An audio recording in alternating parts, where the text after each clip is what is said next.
안녕하세요, 여러분. 황현순입니다. 이번 시간은 기출문제를 같이 풀어보도록 하시죠.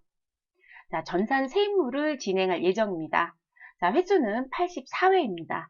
84회 같은 경우는 합격률이 36.44%로요. 평균적인 합격률은 나온 사항입니다. 문제가 전반적으로 아주 어렵거나 했던 부분은 없어요. 우리가 일반적으로 30에서 40% 정도대가 평균적인 합격률로 봐주고 있으니까요. 자, 이론 부분 시작해 보도록 하겠습니다. 첫 번째 문제입니다. 다음 중 재고자산에 대한 설명으로 옳은 것은 이라고 합니다. 우리 문제 풀 때 여러분 옳은 것보다는 옳지 않은 걸 더 많이 물어보지 않아요? 근데 이번엔 옳은 걸 찾으라고 했네요. 자, 평균법은 기초재고와 기중의 매입 또는 생산한 재고가 별도의 구분 없이 판매 또는 사용된다고 가정하는 원가 흐름이다. 맞습니다. 여러분 평균이라는 건 말 그대로 평균을 내겠다예요. 다만 이 평균에 들어가서 봤더니 우리가 재고자산 쪽에서는 이동평균법이 있고 총평균법이 있습니다. 이동평균은 매입할 때마다 평균 단가를 산정하여 기말과 매출 원가를 산정하는 방법이고 총평균법은 무슨 부분이요? 기초에 당 일정 기간에 매입한 걸 모두 다 합산해서 평균 단가를 내서 우리 기말과 매출 원가에 우리 계산되는 단가는 모두 다 같다로 가는 원칙인 거죠. 같다로 간다는 가정이에요. 그렇기 때문에 구분이 없다라는 표현이 맞습니다, 여러분. 근데 옳은 걸 찾으라고 했으니까 답은 1번이 되고 끝나버리네요. 자, 2번, 3번, 4번은 뭐가 잘못됐는지 볼게요, 여러분. 제품의 기말 재고가 과소 계상이 되면 이익잉여금이 과대 계상이 된다. 이렇게 되어 있습니다. 자, 우리가 재고자산이라고 하는 부분에 이렇게 선을 그어 놓고요. 뭐 상품이라고 가정을 세워 볼게요. 자, 상품의 T 계정을 놓고 봤을 때 기초가 있고 단기에 매입한 게 있었다. 그럼 차변에 있는 건 판매가 가능한 금액을 의미합니다. 그래서 기초가 100이 있었고 단기에 매입한 게 500이 있었다라면 판매가 가능한 건 600이다. 이렇게 정리가 되는 거거든요. 근데 그 중에 내가 팔았다라고 하게 되면 매출 원가로 넘어가겠죠, 여러분. 그래서 매출 원가가 되고요. 아직 못 팔았어요 라고 하면 기말에 남겨지는 게 되겠죠. 그러면 실제 기말에 남겨져야 되는 금액이 제가 여기다 쓰는 건 실제입니다. 자, 실제의 기말 재고가 지금 150이었다라면 매출 원가는 600에서 150이 빠진 얼마가 될 것이다. 450이 되겠죠, 여러분. 됐을까요? 근데 기말 재고가 과소 계상이 됐다는 건 실제보다 작게 계상이 됐다는 얘기니까 제가 120으로 남겨놓았다라고 하면 매출 원가는 얼마가 돼요, 여러분? 480이 되는 거잖아요. 그러면 기말 재고 자산이 과소 계상이 되면서 매출 원가가 무엇되는 과대 계상이 되는 거 아닌가요? 근데 매출 원가라고 하는 건 여러분 매출 원가는 이 자리에 다 쓸 수가 없어서 위쪽에 쓸게요, 여러분. 매출 원가라고 하는 건 여러분 수익인가요? 비용인가요? 얘는 비용이에요. 그러면 매출 원가가 지금 과대 계상이 되는 거잖아요. 그러면 비용이 과대 계상이 됐다? 비용이 커지면 사실상 무엇이 이익이 무엇 될 것이다? 과소 계상이 될 수밖에 없죠.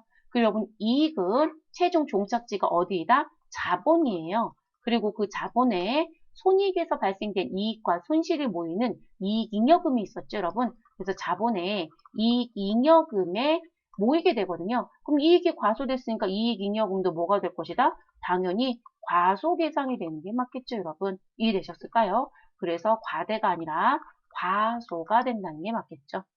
자, 세 번째, 재고자산의 수량 결정 방법에는 실지 재고조사법이 있고 개별법이 있고 계속기록법이 있대요. 실지 재고조사법과 계속기록법은 맞습니다. 그리고 실지 재고조사와 계속기록법을 같이 쓰면 혼합법이라고 하기도 하고요.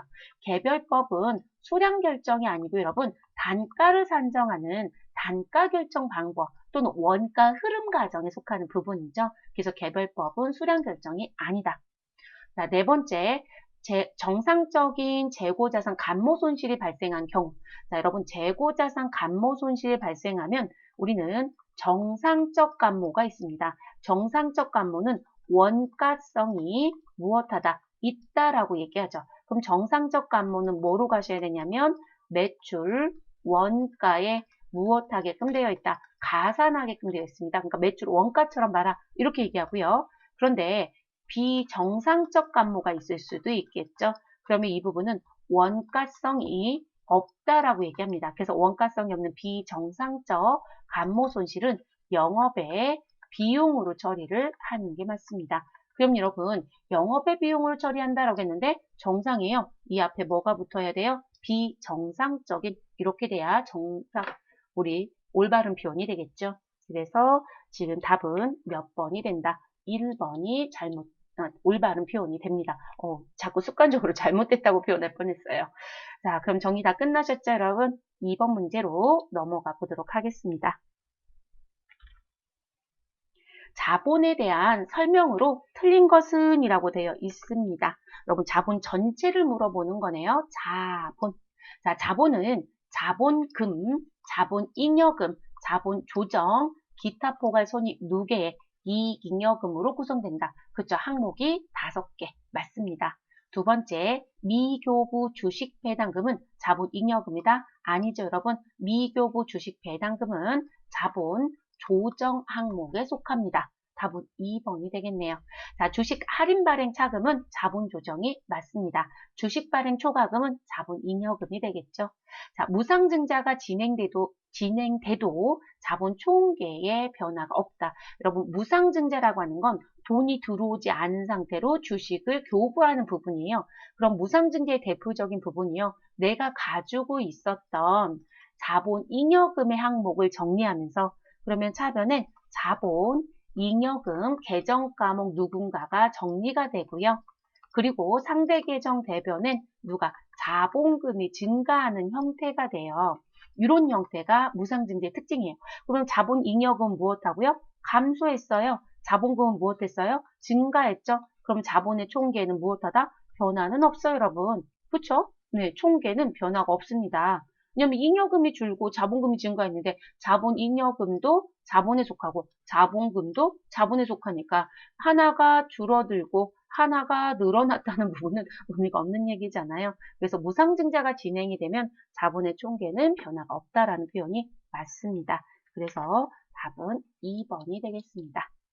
자, 세 번째 문제에 넘어가 보도록 하겠습니다. 다음은 주식회사 한국산업의 대손 충당금과 관련된 내용이다. 거래 내용을 반영한 후 당기 대손 충당금으로 설정될 금액은 얼마인가? 여러분, 여기서 물어본 건 대손 충당금 설정될 금액을 물어봤습니다. 결론적으로 설정액이 얼마입니까? 라는 걸 물어본 거네요. 그러면 여러분 계산을 하셔야 되겠죠? 네, 그러면 계산에 필요한 내용을 조금 띄워놓고 갈게요. 자, 그럼 이제 보실 건 설정 전 대손 충당금 잔액이 얼마인지를 알아야 설정될 대손 충당금을 알 수 있습니다. 왜냐하면 대손 충당금 설정액은 우리 회계는 보충법으로 가게 되어 있죠, 여러분. 그러면 보충법이라는 건 부족한 것만큼 무엇하셔라? 우리 추가해 주셔라. 넘친 게 있으면 무엇하셔라? 환입시켜라. 그게 보충법이에요. 그러면 기말 대손 충당금에 대한, 기말 대손 충당금 잔액이라고 써드렸는데 여러분, 이 기말 대손 충당금 잔액이 아니라 이제 공식대로 얘기를 하면 여기 들어와야 되는 금액은, 이 부분에 들어오는 금액은 다른 말로 얘기하면 기말 대손 충당금이라는 부분은 다른 말로 얘기하면 뭐가 될까요, 여러분? 내가 가지고 있는 채권 잔액이 있을 거예요. 그럼 그 채권 잔액에 곱하기 대손 추정률 또는 설정률 또는 예상률을 무엇해서 곱해서 나온 금액에서 무엇하신다? 설정 전 대손 충당금 잔액을 빼야 되는 거죠. 그래서 대손 충당금 잔액을 빼서 설정액이 나오게 됩니다. 그러면 대손 충당금 잔액에 대한 걸 먼저 정리하셔야 되겠네요. 여기 박스 내용 가지고 정리해 볼게요. 자, 정기말 매출 채권의 잔액은 50만 원이고요. 대손 충당금 잔액은 18만 원이래요. 정기말의 채권 잔액은 우리 필요하지 않습니다. 정기말의 대손 충당금 잔액 18만 원이 필요하죠. 왜냐면 이 부분이 우리 당기에 뭐가 될 것이다? 기초 충당금이 되거든요. 기초 충당금이기 때문에 이 부분은 가지고 와야 되겠죠. 단기 매출 채권 중 15만 원이 대손이 확정되었다. 여러분, 대손이 확정되면 우리는 누구와 대손 충당금과 무엇하셔라? 충당금과 우선상계한다. 이렇게 배우셨을 겁니다. 자, 우선상계라는 건 충당금하고 정리하세요란 얘기네요. 그러면 내가 가지고 있었던 기초 대손 충당금 18만 원 중에 15만 원 사용이 되겠네요. 그러면 상계하고 나면 잔액은 얼마가 남는다? 3만 원만 남게 되는 거죠. 자, 그리고 전기 대손 처리한 매출 채권 중에 만 원이 회수되었다고 합니다. 그러면 이런 걸 우리가 뭐라고 얘기냐면 대손금 회수라고 합니다. 자, 대손금이 회수가 되면 우리는 무조건 회계 처리를 뭐로 한다? 대변에 대손 충당금으로 처리하게끔 되어 있습니다. 자, 그럼 여러분 이 회계 처리가 끝나면 대손 충당금의 잔액은 3만 원에 만 원이 무엇되기 때문에 가산되기 때문에 이것으로 인하여 충당금 잔액은 얼마가 될 것이다? 4만 원이 되겠죠. 됐을까요, 여러분? 그럼 이걸 공식화시키면 설정 전 대손충당금 잔액은 기초 대손충당금 18만 원에 발생된 대손금 15만 원을 무엇하시고 빼주시고 그리고 대손금 회수액은 무엇하시면 된다? 더해주시면 된다. 이렇게 되겠죠, 여러분? 그래서 3만 원에 만 원 더해서 4만 원이라는 결과가 나오게 됩니다. 이건 벌써 설명하면서 제가 4만 원 산정해버렸죠, 여러분? 자, 그리고 단기말 대손충당금 잔액은 21만 원이다 라고 얘기합니다. 그러면 이 부분은 재무 상태표에 보여지고 있는 대손충당금 추정액이 되는 거예요, 여러분. 그래서 재무 상태표에 대손충당금 추정액, 저 이만큼 필요해요 라고 하는 거, 추정액 또는 추산액. 그럼 여러분 지금 요거에 대한 금액이 얼마라는 거예요? 21만 원인 거예요. 그럼 21만 원에서 충당금 잔액 4만 원을 무엇 하시면 돼요? 빼주시면 되는 거죠. 그러면 충당금 설정액은 얼마가 된다? 17만 원이 되는 거겠죠. 되셨을까요, 여러분? 그래서 우린 채권 잔액 곱하기 대손 추정률을 곱해서 추정액을 먼저 계산하는 게 아니고요. 아예 재무상태표의 추정액은 이만큼이거든. 그러면 너가 결산 때 차변의 대손상각비, 대변의 대손 충당금으로 회계 처리해야 될 금액이 얼마인지 계산해봐 라는 문제예요, 여러분. 그래서 답은 2번에 있는 17만 원이 답이 되는 거예요. 되셨을까요? 네, 이런 문제. 3번의 패턴 문제도 자주 나오는 문제 중에 하나예요, 여러분. 네, 기출문제에서 요즘 조금 빈도가 줄었다라고 보여지긴 하지만 3번 문제도 자주 나오는 패턴이니까 꼭 숙지해 주시는 게 좋겠습니다. 자, 4번 문제로 넘어가 보도록 하겠습니다. 다음 중 유형자산에 대한 설명으로 틀린 것은? 이라고 묻네요, 여러분. 이번에 유형자산 설명입니다. 정액법이란 취득 원가에서 잔존가치를 차감한 금액을 내용연수 동안 균등하게 배분하는 감가상각 방법이다. 맞습니다, 여러분. 네, 그래서 균등상각한다라고도 하죠. 그래서 우리는 무슨 부분?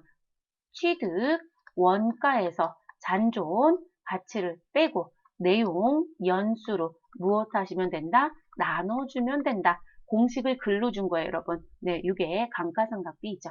두 번째, 상당한 원가 절감을 가져오는 지출은 자본적 지출로 처리한다. 여러분, 원가 절감을 가져올 수 있다? 결론적으로 여러분, 생산량이 늘어날 수 있다. 라는 얘기하고 똑같은 부분이거든요. 그러면 취득 후 지출에 대한 부분 중에요. 원가 절감을 가져올 수 있다라는 건 우리가 실질적으로 내용 연수가 늘어날 수도 있고 자산의 가치가 늘어날 수도 있고 생산량이 증대됐다는 부분, 이 세 가지의 내용들이 들어오게 되면 이 부분은 자본적 지출을 처리하는 게 맞아요, 여러분. 그래서 자산의 취득 원가에 가산시켜 주시고요. 내용 연수에 걸쳐서 감가상각할 거예요. 2번 맞는 표현입니다.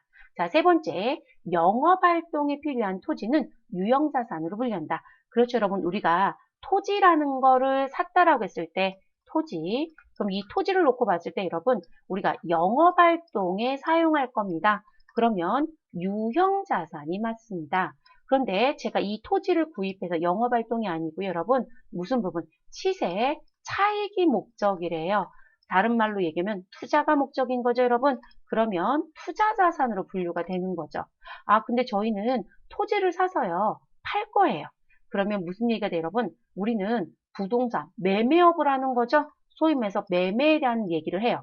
그러면 이 사람은 이 토지는 뭐가 된다? 재고자산의 상품이 돼요, 여러분. 그래서 영업활동했을 땐 유형자산의 토지가 되고 시세 차익이 목적이었을 땐 투자자산의 투자 부동산이 되고, 그리고 매매라는 부분, 우리는 판매가 목적입니다 라고 얘기가 되면 재고자산의 상품으로 분류시키는 게 맞겠죠. 그럼 3번도 맞는 얘기죠, 여러분? 자, 네 번째, 유형자산의 감가상각 방법을 선택할 때는 절세를 고려하여 선택한다? 아니요, 여러분. 우리 유형자산의 감가상각 방법을 선택할 때는요, 우린 무엇으로 간다? 합리적인 방법을 선택한다. 이렇게 얘기하지 않나요? 그래서 합리적이고 체계적인 방법을 결정하여 적용하는 게 맞습니다. 절세라는 건 감안하지 않습니다, 여러분. 네, 고려하지 않습니다. 그래서 정답은 몇 번이 된다? 4번이 틀린 표현이 되겠습니다. 다섯 번째 문제로 넘어가 보도록 하겠습니다. 다음 중 회계 변경과 오류 수정에 대한 설명으로 옳지 않은 것은? 이라고 물었습니다. 자, 원칙적으로 변경된 새로운 회계 정책은 소급하여 적용한다. 자, 여러분, 회계 변경은 두 가지가 있습니다. 무슨 변경이 있고요? 정책의 변경이 있고요. 그리고 회계 추정의 변경이 있습니다. 자, 회계 정책의 변경은 방법을 바꾸는 겁니다. 그래서 우리가 정책과 관련된 정책 변경이 있습니다. 회계 정책 변경이 있다. 그러면 대체적으로 방법을 바꾸는 거다. 이렇게 보셔야 돼요. 무슨 방법. 그래서 가장 대표적인 게요. 재고자산의 평가 방법 중 선입선출법으로 평가했던 걸 후입으로, 또는 초음평균법을 적용했던 걸 선입으로, 이렇게 방법을 바꾸는 게 정책 변경이에요. 그러면 이 정책 변경은 과거의 재무제표에 대한 부분부터 고쳐와야 돼요. 그래서 무엇한다? 회계 처리를 소급법을 적용한다라고 합니다. 그래서 소급하여 적용한다라는 표현이에요. 맞습니다. 그런데 회계 추정 변경에 해당이 됐잖아요. 그럼 추정 변경은요, 추정치를 바꾸는 거예요. 추정치. 그럼 추정치라는 건 내용 연수도 여러분 몇 년은 사용할 거예요 라는 예상이죠. 그리고 우리 대손 상각할 때도 대손율을 추정하는 거잖아요. 그렇죠? 그리고 잔존 가치도 추정하는 거죠. 그러다 보니까 그런 추정의 의미가 들어가져 있는 부분은 모두 다 추정 변경이라고 해요. 근데 이 추정 변경은 과거의 재무제표는 고치지 않고요. 이 변경되는 시점부터 이후에 반영을 해요. 그래서 이 부분은 뭐라고 얘기한다? 전진적으로 적용한다라고 얘기해요. 그래서 전진법으로 회계처리를 하게 됩니다. 그래서 이 두 가지 기억하셔야 되는 부분. 그럼 1번은 맞아요. 두 번째, 회계 추정의 변경은 전진법으로 처리하여 그 효과를 단기와 단기 이후의 기간에 반영한다. 여러분 제가 전진적으로 그래서 그걸 적용하는 시점부터 가라고 했으니까 맞는 얘기인 거죠. 네. 세 번째, 전기 이전 기간에 발생한 중대한 오류의 수정은 단기 영업의 손익 중 전기 오류 수정 손익으로 보고한다? 잘못됐네요, 여러분. 자, 우리가 오류가 범해졌다. 근데 그 오류가 단기 오류이면 단기에 고치시면 돼요, 여러분. 근데 우리가 오류가 단기가 아니고요. 오류라는 게 발생이 됐는데 이 오류가 과거의 오류였던 거예요.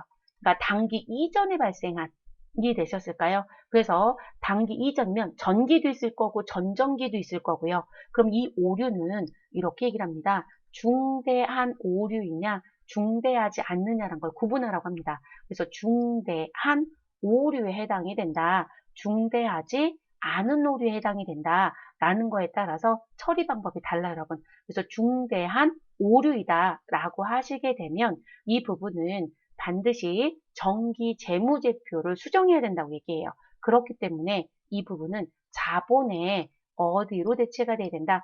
이익잉여금이 수정이 돼야 돼요, 여러분. 이익잉여금, 이익잉여금. 되셨을까요, 여러분?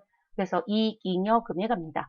그럼 이익잉여금에 누구 고치란 얘기인가요? 여러분 전기에서 넘겨받은 전기 2월 이익잉여금 있잖아요. 그게 수정돼야 되는 거예요. 이해되셨을까요? 그래서 이 부분을 가야 되고요. 근데 중대한 오류가 아니다 라고 하시면 이 부분은 자본에 가는 게 아니고요. 손익계산서에 갈 거예요, 여러분. 그래서 자본이란 건 재무 상태표에 가라는 얘기잖아요. 근데 중대하지 않은 오류는 손익계산서에 가시고요. 손익계산서에 영업적인 부분은 아니기 때문에 영업 외에 손익으로 정리가 됩니다.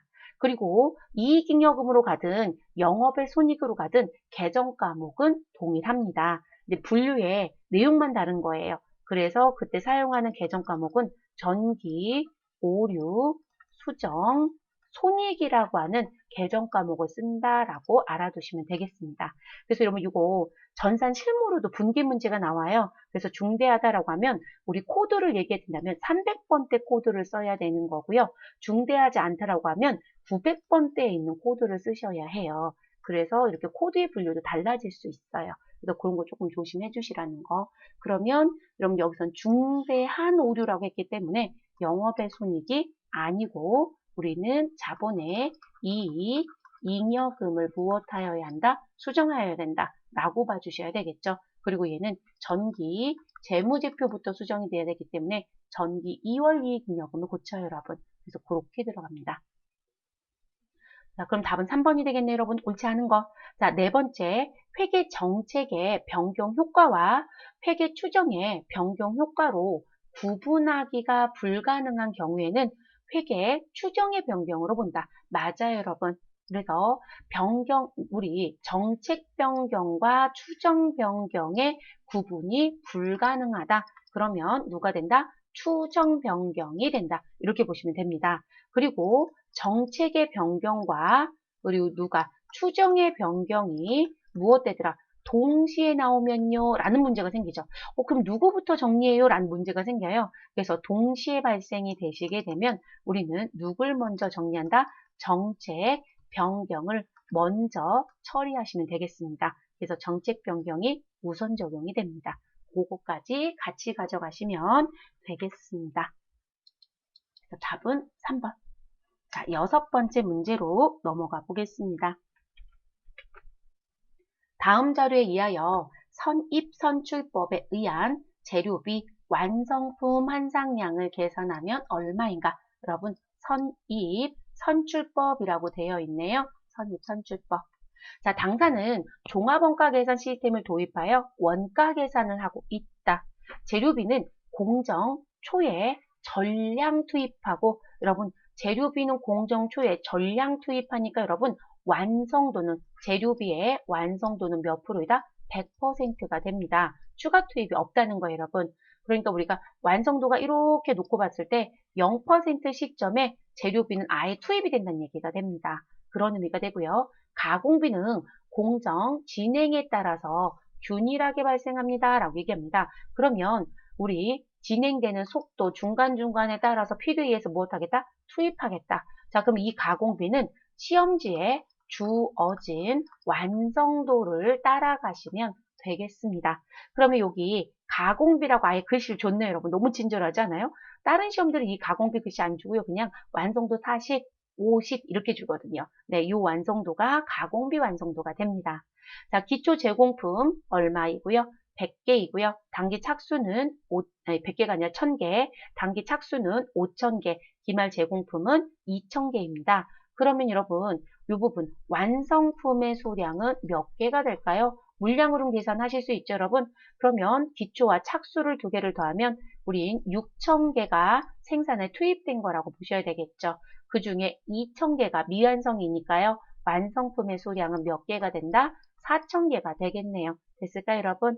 자, 물량 흐름 정리 끝났으니까 우린 재료비에 대한 완성품 환상량을 무엇하시면 된다? 계산해 주시면 되겠습니다. 그러면 선입선출법에 의한 재료비 완성품 환상량은 우리 어떻게 계산하신다? 자, 완성품 수량 4000개의 기말 제공품 완성품 환상량, 기말 제공품 환상량의 기초 제공품 환상량을 빼주시면 되는 거죠. 왜냐하면 선입선출법이다 라고 하면 기초는 무조건 무엇되었다? 완성되었다라고 보기 때문에 지금 40%가 완성돼서 넘어왔기 때문에 우리 완성에 넘어간 건 몇 퍼센트만 추가했을 것이다? 60%만 추가했을 거예요, 여러분. 그러면 우리는 이 완성품 수량에서 60%만 추가된 거니까 40%를 빼야 되는 거잖아요, 여러분. 그쵸? 그런데 지금 여기 주어진 40%는 가공비예요. 근데 우리는 재료는 공정 초에 투입했으니까 이 기초에 재료비 완성도는 몇 퍼센트다? 100% 여러분. 그러면 완성품에 넘어간 기초에 대한 부분은 추가된 부분은 있다 없다? 없어요 여러분. 0%가 되겠죠. 그래서 기초 수량 무조건 빼야 합니다. 그리고 단기에 착수한 게 있다라고 하면 이 착수가 완성과 그리고 어디에 기말에 남겨진 부분으로 정리가 돼야 되겠죠. 그래서 이 착수에 대한 부분이 이제 나눠지는 거예요. 그렇기 때문에 기말 제공품 한상량은 무엇하고 더해주시고 기초 제공품 한상량은 무엇한다? 빼주시는 게 맞아요. 그러면 완성품 수량은 4,000개에 우리 기말 제공품 환상량은 2,000개입니다. 거기에 아까 재료비는 제가 몇 퍼센트라고 했죠? 재료비 완성도는 100%라고 했습니다. 그러면 2,000개 곱하기 100%니까 우리는 2,000개 그대로 더해 주시면 되겠네요. 그리고 기초도 재료비에 대한 완성도는 얼마가 된다? 100%인 거죠, 여러분. 그럼 단기에 투입된 재료비는 아예 없어요. 그렇기 때문에 1,000개 그대로 빼주시면 되겠습니다. 그래서 6,000개에서 1,000을 빼면 몇 개이다? 5,000개가 완성품 한상량이 되겠네요. 그래서 답은 몇 번이 된다? 4번이 된다. 라고 알아두시면 됩니다. 그래서 재료비, 완성품 한상량, 가공비, 완성품 한상량 계산 두 개 동시에 낼 수도 있고요. 이렇게 하나만 물어볼 수도 있습니다. 그리고 선입선출법으로 낼 수도 있고 우리 평균법으로도 낼 수 있으니까 모두 다 기억을 하고 들어가셔야 되겠습니다. 7번째 문제 보도록 하겠습니다. 다음 내용에서 설명하고 있는 원가의 행태는 무엇인가? 자, 조업도가 증가하거나 감소하더라도 단위당 원가는, 소에서 단가는 무엇하다? 일정하다라고 얘기합니다. 그러면 여러분, 제가 그래프를 이렇게 그려놓고 여기 나와져 있는 글대로 정리를 해보면 자, 조업도가 있고요. 그리고 발생되는 총 원가가 있었다라고 했고요. 자, 그런데 여러분, 이 총원가 자리를 우리 단위당 원가로 계산했을 때 무엇이다? 이거 조업도가 증가하든 감소하든 일정합니다. 라고 얘기하는 거죠. 그래서 이런 단위당 원가라고 하는 이런 식의 그래프가 나온다는 표현이고요. 자, 그리고 조업도가 0이면 총원가도 0이래요. 자, 그럼 여러분 무슨 부분? 조업도가 증가해야 총원가도 증가하고 이 얘기예요. 그리고 조업도가 무엇하면 감소하게 되면 총원가도 감소한다. 그리고 조업도가 0이었을 땐 아예 총원가도 발생되지 않는다. 그래서 그런 그래프를 그려보면 총원가의 그래프가 이런 형태로 나오는 거. 됐을까요, 여러분? 자, 이런 형태를 띠고 있는 건 누구이다? 변동비예요, 여러분. 변동비. 그래서 변동비는 이런 그래프가 되죠. 고정비는요. 그래프를 간단하게 그리면 고정비는 무슨 부분? 총원가가 무엇하다? 일정하다가 되죠. 그리고 누구는 단위당 원가는 체감한다. 이런 그래프가 나오는 거고요. 준고정비라고 하는 건 우리 조업도와 총원가를 놓고 봤을 때 준고정비는 일정한 구간까지는 무엇하다? 우리 총원가가 동일하다. 근데 일정한 구간이 넘어가게 되면 우리 원가가 상승하는 부분. 자, 준변동비라고 하는 건 일정 부분까지는 무조건 고정비에 해당되는 금액을 무엇해야 된다? 지급해야 되고요. 그리고 조업도가 증가함에 따라 이렇게 총원가가 늘어나는 것. 그런 걸 준변동비라고 하죠. 그래서 지금 문제에 대한 설명은 2번이 답이 되는 부분입니다. 자, 8번째 문제로 넘어가 보도록 하겠습니다. 다음 중 보조 부문 원가의 배부 기준과 배부 방법에 대한 설명으로 옳지 않은 것은 여러분 우리 보조 부문의 원가는 제조 부문으로 무엇해야 한다? 배부를 해야 되는 게 맞습니다. 자, 그 부분에 대한 기준과 배분 방법을 물어봤네요. 자, 그러면 배분 방법은 뭐가 있더라? 직접 배부법이 있고 단계 배부법이 있고 상호 배분법이 있습니다. 자, 그런 거 얘기하겠죠. 첫 번째, 직접 배분법은 배부라고 얘기하든 배분이라고 얘기하든 큰 문제는 없어요. 자, 배분법은 보조 부문 원가를 오로지 제조 부문에만 배분하는 방법이다. 맞아요, 여러분. 그래서 인과관계가 전부 다 고려가 되지 않아요. 그러니까 인과관계 고려를 어디만 하는 거예요? 제조 부문만 하는 거예요. 그래서 보조 부문의 인과관계는 전혀 고려되지 않는. 그래서 계산 방법은 아주 간단하지만 정확성은 좀 결여가 되는 방법입니다. 자, 단계 배분법은 배분이 끝난 보조 부문에 원가를 다시 배분하지 않는 방법이다. 자, 이 부분은 무슨 얘기시냐면 단계 배분법은 여러분 배분의 순서가 중요해요. 그래서 배분 순서를 결정해서 배분하는 방법은 단계 배분법이거든요. 벌써 답은 보여지네요, 여러분. 자, 이 부분인데요. 그러면 첫 번째 순서에 들어온 거, 우리 첫 번째인 것만 무엇한다? 보조 부문과 제조 부문의 관계를 모두 다 고려해요. 그런데 이 첫 번째에서 두 번째로 배부가 되잖아요. 그럼 두 번째 부분, 세 번째 부분은 보조 부문은 무엇하지 않는다. 전혀 고려하지 않아요. 그때부터는 단계 배분법처럼 똑같이 누구만 고려해서 제조 부문만 고려해서 배분을 해버려요. 그러니까 이번의 내용은 맞아요, 여러분. 그래서 배분이 끝난 보조 부문의 원가를 다시 배분하지 않는 방법이라는 얘기는 보조 부문은 그냥 첫 번째 것만 고려하고 그 다음부터는 다 제조만 하기 때문에 고려하지 않는다는 표현으로 이해하시면 되겠습니다. 자, 상호배분법은요, 보조 부문과 제조 부문을 모두 다 고려하는 완벽한 인과관계 고려 방법입니다. 그래서 가장 정확하지만, 우리 연립방정식을 풀어야 되기 때문에 단계가 많은, 이게 제조 부문과 보조 부문이 많은 부분에서는 상당한 시간도 걸리고 복잡하다는 단점이 있기는 해요. 그런데 배부 순서를 고려하지는 않아요, 여러분. 그래서 지금 3번의 설명은 맞지 않아요, 여러분. 그래서 답은 3번이 되겠네요. 자, 건물관리 부문 원가의 발생과 배부 기준인 면적 사이에는 합리적인 인과관계가 있다고 볼 수 있다. 여러분, 건물 관리에 대한 부문의 원가가 발생이 돼서 배부를 해야 된대요. 그러면 내가 지금 현재 도급 쪽에서 쓰는 면적은 얼마이고, 그리고 우리 식당에서 쓰는 건 얼마이고, 이런 거 얘기할 수 있지 않아요, 여러분? 그쵸? 그러면 사용하는 면적에 맞춰서 무엇하겠다? 배부하겠다. 그러면 사실상 인과관계 고려를 잘한 거예요, 여러분. 그러니까 4번은 올바른 표현이겠죠. 그래서 이렇게 합쳐서 문제를 냈네요, 여러분. 대체적으로 문제를요, 어떻게 내더라? 따로따로 내는 경우가 더 많거든요. 배분 방법만 얘기하거나 배분 기준만 얘기하거나, 근데 지금은 같이 낸 상황이네요. 그래서 3번이 잘못된 표현. 9번째 문제입니다. 다음 중 개별원가 계산에 대한 설명으로 옳지 않은 것은? 이라고 묻네요, 여러분. 개별원가 계산입니다. 자, 개별원가 계산 문제가 나오면 우린 종합원가 계산 문제에 대한 것도 물어볼 수 있으니까요. 항상 같이 기억해 주신 게 좋겠습니다.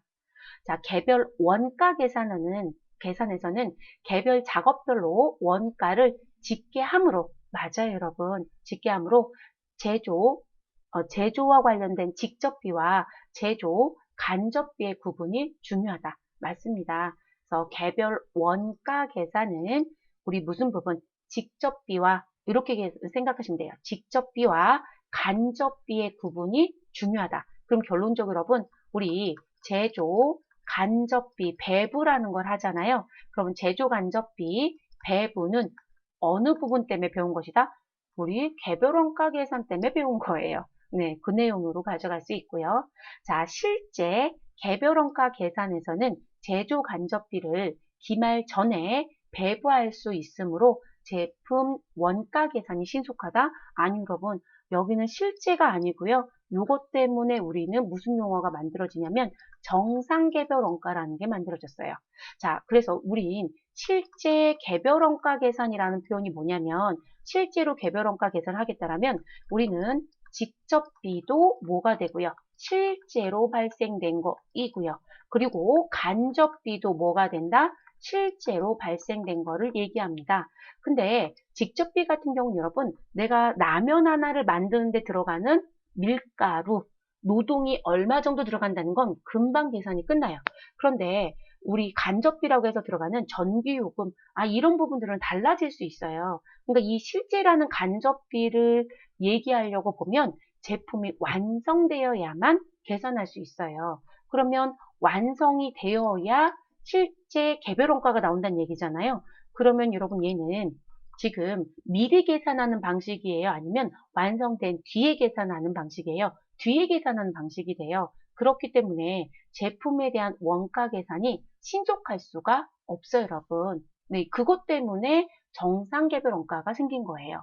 이게 문제가 돼요. 그리고 이 원가 계산이란 부분이 늦어지면 우리 왜 견적을 내달라고 거래처에서 얘기할 수 있어요. 그럼 견적 의뢰가 들어오면 제가 단가를 내줘야 되는데 이 계산 방식, 실제 개별 원가 계산 방식을 써버리면 단가 산정을 할 수가 없어요. 그러니까 견적을 못 낸다는 얘기잖아요. 그럼 거래처가 우리한테 견적 의뢰했는데 여러분, 기다려주세요. 진짜 물건이 나와야 견적 내드릴 수 있어요. 이렇게 얘기할 수 있을까요? 그러다 보니까 실제 업무상에서는 정상 원가 계산을 쓰고요. 추후에 가서 이 제조간접비 배부의 차이를 정리하는 쪽으로 가고 있는 거죠. 그래서 이 실제 개별 원가 계산을 쓰게 되면 신속하다는 얘기는 쓸 수가 없어요. 그래서 2번은 정상 개별 원가로 바꿔주시게 되면 올바른 표현이 됩니다. 그래서 그 부분 정확하게 구분해 주시는 게 좋겠습니다. 자, 세 번째, 정상 개별 원가 계산에서는 월별, 계절별로 제품 단위 원가가 변동하게 되는 것을 극복할 수 있다. 그렇죠, 여러분. 이게 월별이나 계절별로 나오는 그러면 성수기, 비수기가 있다는 얘기거든요. 그렇게 되면 이 원가 계산할 때 무슨 문제가 생기냐면 성수기, 비수기 때는 여러분 성수기 때는 생산량이 많아지잖아요. 그러면 고정비하고 관련된 단위당 원가는 뭐가 될 것이다? 내려가요. 그런데 우리가 비수기 때는 생산량이 줄어들기 때문에 고정비는 끊임없이 그 정도 나가야 되는 돈이거든요. 그럼 단위당 원가는 사실 더 올라가는 문제가 있죠. 그럼 전체 금액을 놓고 평균적인 단가 산정을 해야 되니까 정상개별 원가 계산을 적용하는 게 더 유리해요. 네, 그래서 그 극복이라는 건 그런 의미가 됩니다. 올바른 표현입니다. 네 번째, 제조간접비 배부차의 정리 방법 중 매출 원가 조정 방법은 재고자산에 배부하지 않는 방법이다. 맞아요, 여러분. 우리 제조간접비 배부 차이를 처리하는 방법은 매출 원가 조정법도 있고요. 영업 외에 손익법도 있고요. 그리고 비례 배부법이라는 것도 있어요. 자, 그러면 비례 배부법은 재고자산과 매출 원가에 비례적으로 배부하는 거고요. 영업의 손익법은 말 그대로 영업의 손익으로 정리하는 거고요. 매출 원가 조정은 매출 원가로 전부 다 보내겠다는 표현입니다. 그렇기 때문에 재고자산에 배분하지 않는 방법인 거죠. 그래서 매출 원가 조정 방법과 영업의 손익법은 재고자산에 배분하지 않는 방법이에요. 비례 배분법만 재고자산의 금액을 고려하는 방법이라고 보시면 되겠습니다. 4번도 맞는 표현입니다. 9번 문제는 여러분 조금 심도 있게 공부했던 분들 또는 지금 제가 저자로 있는 퍼펙트 전산 세무나 회계 교재를 보시게 되면 팁박스에 우리가 정상 원가 계산할 수밖에 없는 이유가 무슨 부분? 우리가 원가 계산이 신속하게 이루어지지 않는다는 문제가 있다. 그리고 이런 원가를 쓰는 건 이런 계절이나 계절별에 대한 부분의 문제점에 대한 것 때문에도 한다라는 얘기를 사실상 수록해드렸어요. 근데 그 세세한 내용까지 출제를 해버렸네요. 그래서 9번은 난이도가 조금 높았던 문제라고 보셔야 될 것 같습니다. 10번째 문제로 넘어가 보도록 하겠습니다. 다음 자료를 이용하여 당기 총 제조 원가를 계산하면 얼마입니까? 라고 얘기하네요. 자, 저는 화면 좀 띄워놓고 문제를 들여다보겠습니다. 자, 기초 제공품 재고는 10,000원이 있고요. 기말 제공품 재고 20,000원이 있습니다. 자, 기초 제품 재고액 60,000원, 기말 제품 재고 30,000원, 매출 원가는 270,000원이 있습니다. 여러분 이번엔 당기 총 제조 원가입니다. 당기 총 제조 원가는 이렇게 T 계정을 그려놓고 봤을 때 제공품 계정에서 계산이 되는 거죠, 여러분. 그럼 제공품 계정 차변에는 우리 기초 제공품이 들어오게 됩니다. 그럼 기초 제공품 재고는 10,000원이다 라고 지금 주어져 있고요, 여러분. 그리고 여기에 누가 들어오는 거예요? 당기 총 제조 원가라는 게 들어오게 됩니다. 그리고 우리 미완성으로 남겨져 있는 기말이 대변에 2만 원이 남겨져 있다라고 나왔고요. 자, 그리고 이 부분은 당기, 제품, 제조, 원가가 들어야 되겠죠. 당기 제품, 제조, 원가. 자, 그런데 여러분, 지금 여기서 물어본 질문은 당기 총 제조 원가예요. 근데 여러분, 차변과 대변을 놓고 봤을 때 지금 한쪽에는 다 충족이 돼야 되는데 당기 제품 제조 원가는 알 수가 없네요. 근데 당기 제품 제조 원가는 사실상 어디에서도 볼 수 있다? 제품 계정에서도 볼 수가 있죠. 그럼 제품 계정에 가면 얘도 기초 제품 재고액, 그럼 기초 제품 재고액은 얼마가 있고요? 6만 원이 있네요, 여러분. 6만 원이 있고요. 자, 그리고 우리 무슨 부분? 자, 지금 제품 계정 차변에 누가 있을 것이다? 당기, 제품, 제조, 원가가 있겠죠. 그리고 제품의 기말, 못 판매한 거, 판매 못한 거 얼마 있다? 3만 원이 있네요. 그리고 제품 계정 대변엔 우리 판매한 건 손익계산서 매출 원가로 가잖아요. 그럼 여기 매출 원가가 27만 원입니다. 됐을까요, 여러분? 그럼 계산됐죠? 그러면 대변의 금액은 27만 원과 3만 원 더해 주시면 얼마이다? 30만 원. 30만 원에서 기초 6만 원 빼시면 우리는 단기 제품 제조 원가는 얼마가 된다? 24만 원.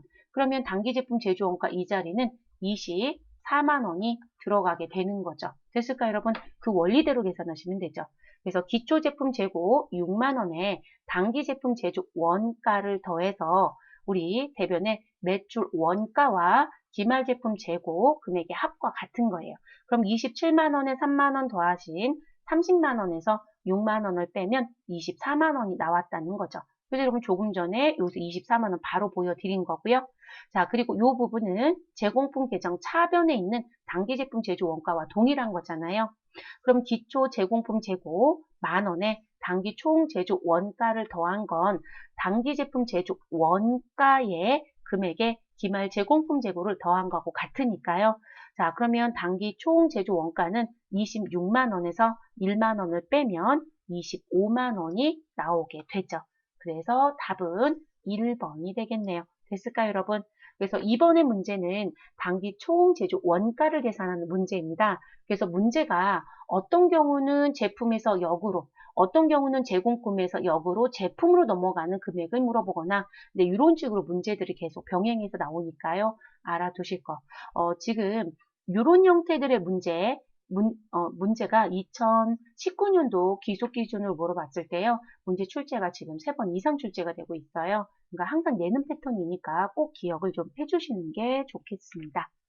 답 체크하시고 우리는 11번째 문제로 넘어가겠습니다.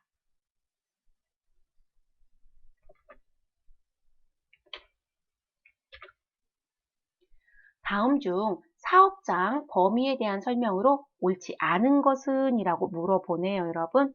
사업장 범위네요. 자, 제조업. 그럼 제조업은요, 최종 제품을 무엇하는 장소? 완성하는 장소. 그래서 최종 제품을 완성하는 장소가 우리 사업장 범위에 들어갑니다. 자, 두 번째, 건설업. 자, 건설업은요, 법인의 경우 무엇으로 가셔라? 법인의 등기부상 소재지입니다. 자, 건설은 여러 현장에서 건설을 하잖아요, 여러분. 그렇기 때문에 등기부상 소재지인데요. 그 등기부상 소재지가 어디냐면 법인 등기부상 소재지예요. 법인 등기부상 소재지. 자, 세 번째, 부동산 매매업. 자, 부동산 매매업도 건설하고 똑같이 가요, 여러분. 그런데 건설업은 법인으로 내줬고요. 우리 부동산 매매는 개인으로 내줬네요, 여러분. 자, 개인의 경우는요. 사업에 관한 업무를 무엇하는 장소? 총괄하는 장소로 갑니다. 그럼 부동산 매매 같은 경우는요. 제가 천안에도 부동산을 하나 가지고 있고 용인에도 하나 가지고 있고 성남에도 하나 가지고 있다. 그럼 여러분 천안세무서, 용인세무서, 성남세무서에 사업자 등록을 각자 내느냐? 아니라는 거죠. 내가 지금 현재 재고자산의 위치만 다른 거지 실제 천안, 용인, 성남 중에 어디서 사업을 하고 있느냐? 라는 그 장소로 가라는 거예요. 저는 천안에서 사업을 총괄하고 있어요. 라고 하면 저는 천안 세무서에 세금 신고도 할 거고요. 그리고 내 관할지가 천안이 되는 거예요. 네, 그래서 그런 걸 총괄하는 장소라고 합니다. 자, 부동산 임대업입니다. 자, 부동산 임대업은요. 이런 부동산을 여러 개를 가지고 있는데 빌려주는 업을 하고 있다는 거죠. 그럼 저는 용인에도 부동산이 있고 천안에도 부동산이 있다. 그러면 지금 이 경우는 업무를 총괄하는 장소로 못 가요, 여러분. 그럼 무슨 얘기냐면 저 부동산이 용인에도 하나 있어요. 천안에도 있어요 라고 하시면 이 부분은 어디로 가셔야 된다? 등기부상 소재지예요. 근데 그 등기부상 소재지가 무엇에 대한 부동산의 등기부상 소재지예요. 부동산 등기부상 소재지로 가라. 아, 그러면 너 부동산의 위치가 어디니? 용인이요. 그럼 용인 세무서에 부동산 임대업과 관련된 사업자 등록을 하시고 천안에 우리 사업장 등록을 하나 더 해야 돼요. 그래서 제가 부동산을 여러 개 가지고 있는데 임대업을 하면 각각의 위치별로 우리 무엇 해야 된다? 사업자에 대한 등록을 따로따로 해야 합니다. 이해되셨을까요? 그래서 4번이 잘못했어요, 여러분. 업무를 총괄하는 장소로 못 갑니다. 부동산 등기부상 소재지라는 거 꼭 기억해 주십시오. 자, 그러면 우리 12번째 문제로 넘어가 보도록 하겠습니다. 다음 중 부가가치세법상 과세 대상인 재화가 아닌 것끼리 짝지은 것은 여러분 과세 대상의 재화가 아닌 거예요. 그럼 결론적으로는 무슨 얘기? 면세인 거 찾아볼까? 이 얘기랑 똑같지 않을까요? 자, 지상권, 영업권, 특허권, 선화증권, 상품권, 주식 이렇게 되어 있네요, 여러분. 아, 근데 여러분 지금 제가 박스를 안 보고 면세를 찾으세요 이러겠는데 이거는 여러분 면세라는 관점보다요. 이렇게 봐야 될 것 같아요. 우리가 일반적으로 부가가치세 배울 때 여러분 과세거래라는 걸 배웠을 거예요, 여러분. 그럼 과세라는 건 내가 무엇을 재화를 공급하게 되면 또는 용역을 공급하게 되면 그리고 재화를 무엇하게 되면 수입하게 되면 이런 걸 배우셨을 거고요. 그리고 재화의 범주로 보는 게 있어요, 여러분. 그래서 이 재화에 들어오지 않는 게 있어요. 이 부분은 재화의 범위가 아닙니다. 그러면 당연히 과세가 되지 않아요? 지금 박스 내용은 그런 내용도 들어져 있네요. 자, 여러분 지상권이다 라고 하는 거. 여러분 지상권은요. 제가 토지에 건물을 지었어요. 근데 토지의 토지는 A가 주인이고요. 건물은 B가 주인이다. 그럼 건물의 주인은 자기 거라고 뭘 해줘야 돼요? 권리 등정을 해주셔야 돼요, 여러분. 그래서 권리를 등록하였다. 왜냐면 땅 주인은 따로 있고 건물 주인 따로 있잖아요, 여러분. 법의 보호를 뭐 20년 정도까지밖에 못 받지만 어찌됐든 그렇게 등록하는 걸 지상권이라고 해요. 그래서 그 지상권은 지금 과세 대상에 들어올 수 있느냐 이런 얘기인 거예요. 당연히 들어올 수 있다가 되어집니다. 그래서 요거는 포함입니다. 들어올 수 있고요. 영업권, 무형자산입니다.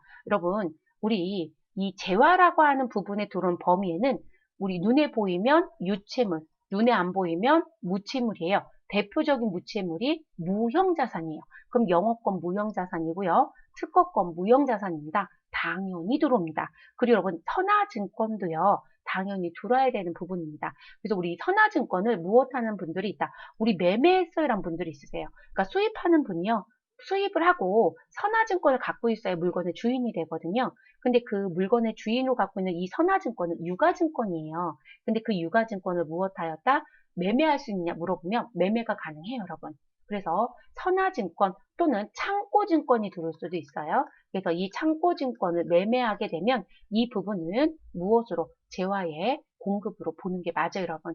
근데 이게 유가증권에 들어갈 수는 있지만 이거를 주식이라든지 화폐로 취급하진 않아요. 그래서 주식이나 화폐나 어음은 사실상 대금결제 요건으로 쓰는 거라서 매매라는 관점으로 쓰진 않거든요. 그런데 이들은 매매 관점이 있다라는 거. 자, 상품권. 여러분, 상품권은 우리 무슨 부분, 사고 파는 건 맞지만 이 부분은 실질적으로 이 선화증권이나 창고증권하고 관계가 달라요, 여러분. 이 상품권은요, 실질적으로 물건을 살 수 있는 권리를 돈 주고 샀다가 뒤에 재화랑 무엇하겠다. 우리 교환하는 거잖아요. 그렇기 때문에 이 부분은 재화의 범위에 들어올 수 없어요. 그래서 상품권, 주식 또는 화폐라는 것도 있고요. 이런 부분들은 들어올 수 있다, 없다? 없어요, 여러분. 그래서 미음과 비읍은 재화의 범위에 들어오지 않기 때문에 과세 대상이 아닙니다. 그럼 답은 몇 번이에요, 여러분? 미음과 비읍인 건 3번인가요? 네, 그래서 답은 3번이 됩니다. 이 문제도 여러분 다들 선화증권도 아니라고 생각을 하지 않았을까 싶긴 해요. 근데 상품권과 주식을 정확하게 기억했던 분들은 답이 3개가 될 수가 없죠, 여러분.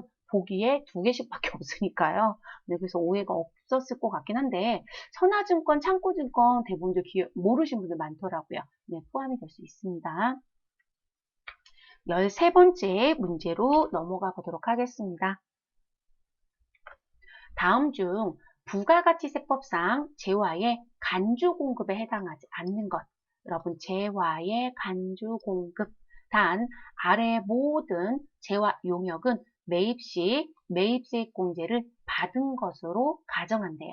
왜냐하면 재화의 간주 공급이 나오려면요. 매입했을 때 반드시 매입세액공제를 받았을 때만 나올 수 있거든요. 그래서 기본 전제 깔고 간 겁니다. 자, 제조업을 운영하던 사업자가 폐업하는 경우 창고에 보관되어 있는 판매용 재화, 이거를 우리가 뭐라고 얘기한다? 폐업 시 잔존재화이다 라고 얘기합니다. 그러면 이 폐업 시 잔존재화는 간주 공급에 해당이 됩니다. 자, 동그라미이고요. 직원의 결혼 선물로 시가 50만 원 상당액의 판매용 재화를 공급한 경우, 여러분, 직원의 결혼 선물이에요. 우리 왜 경조사비로 사용하는 부분에 대해서 간주 공급을 볼 거냐라는 부분이 있거든요. 근데 그 금액이 10만 원이에요, 여러분. 그러니까 지금 50만 원이기 때문에 이 부분은 간주 공급이 됩니다. 그래서 경조사비로 사용하는 부분은 10만 원까지만 무엇하지 않는다? 우리 간주 공급을 보지 않는다. 그래서 이 부분은 간주 공급에 해당이 되고요. 이걸 뭐라고 얘기한다? 개인적 공급이다 라고 얘기할 수 있습니다. 됐을까요, 여러분? 네. 그래서 이것도 포함. 자, 세 번째, 자기의 과제 사업을 위하여 구입한 재화를 자기의 면제 사업에 사용한 경우. 여러분, 과제 사업을 위해서 구입했기 때문에 매입세 공제를 받을 수 있었던 거예요. 그런데 면제 사업에 사용했다고 했어요. 면제는 누가 없어요, 여러분? 매출, 세액이 있다, 없다? 없다라고 했잖아요. 그렇기 때문에 매입세 공제가 원래 원칙적으로 안 되거든요. 그럼 요거를 이쪽에 사용했으니까 매입세 공제가 안 되겠죠, 여러분? 그래서 이 부분은 간주 공급에 해당이 됩니다. 그리고 이 부분은 자가 공급이죠. 자가 공급은 면세 사업에 전용하는 경우, 그리고 비영업용 소형승용차와 관련된 경우, 그리고 또 뭐 있어요, 여러분? 타사업장 반출이라는 게 있죠, 여러분. 그래서 지금 자가 공급 중에 면세 사업에 사용했다는 부분에 해당이 되는 간주 공급입니다. 네 번째, 주유소를 운영하는 사업자가 사업 관련 트럭의 연료를 무상으로 공급하는 경우, 여러분 트럭은 말 그대로 매출과 관련된 운반 목적입니다. 그럼 여러분 운반용으로 쓰는 트럭은 우리 매출과 관련이 있다라고 제가 말씀드렸죠. 그러면 얘는 무슨 차가 돼요? 영업용 차량이 되는 거예요. 우리 왜 주유소 가시면 그 연료를 실제 이 트럭에요. 그 뒤에 보면 대체 어디라고 말씀을 드려야 될까요? 수도권보다는요, 지방이 더 많은 것 같아요. 만약에 기름 보일러를 지금 태우고 있다라고 하시면, 여러분, 대체적으로 기름을 사러 내가 안 가죠. 주유소에 전화해서 기름을 가져다 달라고 해요. 그럼 여러분, 그 트럭에 기름을 실을 수 있는 공간이 있는 트럭들이 있어요. 네, 그러면 거기에 기름을 싣고 오겠죠. 근데 그 트럭은 배송용 트럭이에요. 운반용 트럭. 그렇기 때문에 그건 영업용이에요, 여러분. 매출을 발생시키는 데 쓰는 거잖아요. 그렇기 때문에 이 영업용으로 들어가는 건 매입세 공제가 돼요, 여러분. 만약에 이 주유소 부분이 간주 공급의 문제를 바꿔서 낸다라고 하면 뭐가 나올 수 있냐면 주유소를 운영하는 사업자가 자기 차가 있죠, 여러분. 자기 자가용에 무엇하였다? 주유를 했다. 무엇으로요? 무상으로요. 돈 안 내고. 그럼 여러분 이건 간주 공급이 돼요. 그렇죠. 그래서 간주 공급으로 보는 게 맞아요. 그런데 지금 이 부분은 간주 공급이다 아니다? 아니에요, 여러분. 제가 다른 주유소에서 기름 넣어도 매입세 공제 충분히 받을 수 있어요, 여러분. 영업용 차량이기 때문에. 그래서 4번이 간주 공급에 해당되지 않는 부분입니다. 자, 요즘 시험 문제 패턴이 13번 같은 패턴이 계속 나와요, 여러분. 간주 공급이란 관점이 아니고요. 이런 식의 사례를 가지고 문제를 물어보는 부가세 문제가 상당히 늘어나는 추세가 보여지네요. 그래서 여러분들이 기출을 푸실 때 과거의 기출을 풀 때는 이런 사례를 많이 못 봤다는 얘기를 많이 하셨어요. 그 얘기는 뭐냐면 책을 얼마나 정독을 잘 하느냐에 따른 부분들, 그러니까 사례 부분의 문제들을 좀 내고 싶은 것 같아요. 그래서 이런 사례들의 내용을 가지고 간주 공부 판별하는 문제들의 추세라든지 부가세 관련된 사례 내용들을 주고 그걸 가지고 판별하는 문제들이 끊임없이 출제가 되는 거로 보여집니다. 공부를 조금 충실히 하셔야 될 것 같습니다. 그래서 답은 4번이고요. 14번째 문제로 넘어가 보도록 하겠습니다. 자, 거주자 방탄남 씨의 소득이 다음과 같을 경우 종합소득 금액은 얼마입니까? 라고 물어보네요, 여러분. 우리 종합소득이라는 부분으로 들어오는 소득은 몇 가지가 있다? 6가지가 있습니다. 그 6가지 소득은 누구이냐면 이자소득, 그리고 배당소득, 사업소득, 또 뭐 있어요, 여러분? 근로소득, 그리고 우린 연금소득이 있고요. 그리고 기타 소득이 있습니다. 그래서 이, 배, 사, 근, 연, 기라는 글씨로라도 기억을 해달라고 했었습니다. 그래서 이 부분에 대한 부분에 합계 금액을 종합소득 금액이라고 얘기하겠죠. 됐을까요, 여러분? 자, 지금 그 금액이 얼마냐고 물어봤습니다. 그러면 계산이 필요하겠네요. 자, 종합소득 금액에 들어올 수 있는 것부터 정리를 좀 해보시면, 자, 일단 양도소득은 분류과세되는 소득으로 분류가 되기 때문에 합산하지 않습니다. 자, 근로소득은 일단 합산을 합니다. 배당소득도 합산할 수는 있습니다. 퇴직소득도 분류과세되기 때문에 따로 갑니다. 그래서 여러분, 우리가 소득세에서는 여기다 쓸까요? 자, 소득세의 과세 방법은 우리 무슨 방식이 있다? 종합과세되는 방식이 있고, 그리고 분리과세되는 방식이 있고, 분류과세되는 방식이 있다라고 했습니다. 그래서 우리 분류과세에 대한 부분으로 들어가는 소득이 양도와 누가 있다? 퇴직이 있었던 거죠. 그래서 우리가 소득을 얘기할 땐 종합과세되는 소득과, 그래서 종합소득과 퇴직소득과 양도소득이 있다. 이렇게 얘기했던 거죠. 됐을까요, 여러분? 그래서 퇴직과 양도는 뺍니다. 자, 근로소득 금액 3천만 원이 있고요. 자, 배당소득 금액 2,200이 있습니다. 자, 이 문제를 출제했을 때 또 하나 알아두실 건 이자와 배당소득을 합쳐서 우리는 무슨 소득이라고 부를 수 있다? 금융소득이라고 얘기합니다. 그럼 여러분, 금융소득 금액 얼마까지는 2천만 원 이하까지는 2천만 원 이하까지는 무엇 할 수 있다? 2천만 원 이하까지는 우리 분리과세됩니다. 이하 분리과세 이렇게 되죠. 근데 여러분 2,200입니다. 그럼 이런 분리과세를 못하죠. 이것도 숙지를 했어야 되는 부분이에요. 왜냐면 저희가 종합소득 금액으로 들어오는 이 금액에는 우리 무슨 부분? 지금 분류과세 되는 것도 들어오면 안 돼요, 여러분. 그러니까 퇴직과 양도 뺐어요. 그리고 누구도 들어오지 않는다? 분리과세되는 소득도 합산하지 않아요. 그래서 분류와 분리과세되는 소득은 무엇한다? 제외한다고 하셔야 되거든요. 근데 2,200이니까 제외 못해요. 그래서 근로소득 3천만 원 더하기 배당소득 금액 2,200. 그래서 우리 종합소득 금액은 얼마가 된다? 5,200이 됩니다. 됐을까요, 여러분? 그래서 우리 14번의 답은 2번이 되겠습니다. 자, 15번으로 넘어가겠습니다. 다음 중 소득세법상 수입 시기로 옳지 않은 것은 여러분 이 문제도요. 이 수입 시기라고 하는 문제를 지금 출제를 했는데 이 수입 시기는 일종의 몇 년도에 소득으로 볼 거냐라고 얘기하는 귀속 시기를 의미하는 거기 때문에 매우 중요해요. 과세 기간하고 관련이 있어서. 근데 이게 오출제가 됐어요. 근데 이 오출제가요. 우리가 일반적으로 우리가 법을 볼 때 법이 있고 명이 있고 시행 규칙이 있잖아요. 근데 그 예외 쪽의 부분에 이의제 기자가 있었어요. 그래서 전 이거 보고 와 공부를 어디까지 했을까라는 생각이 조금 들긴 했어요. 그러니까 공부를 상당히 힘들게 하는 친구들도 있으니까요. 수검자들 중에는요. 그래서 이의제기에 반론 제기를 못해서 복수 답안 인정이 된 부분입니다. 이것도 복수 답안이 인정이 됐다라는 것. 자, 첫 번째, 잉여금의 처분에 의한 배당소득의 수입 시기는 법인의 해당 사업연도 종료일이다라고 되어 있습니다. 자, 여러분, 잉여금 처분에 의한 배당소득이네요. 잉여금 처분에 의한 배당소득. 자, 이 부분은 법인의 당해 사업연도 종료일이 아니에요, 여러분.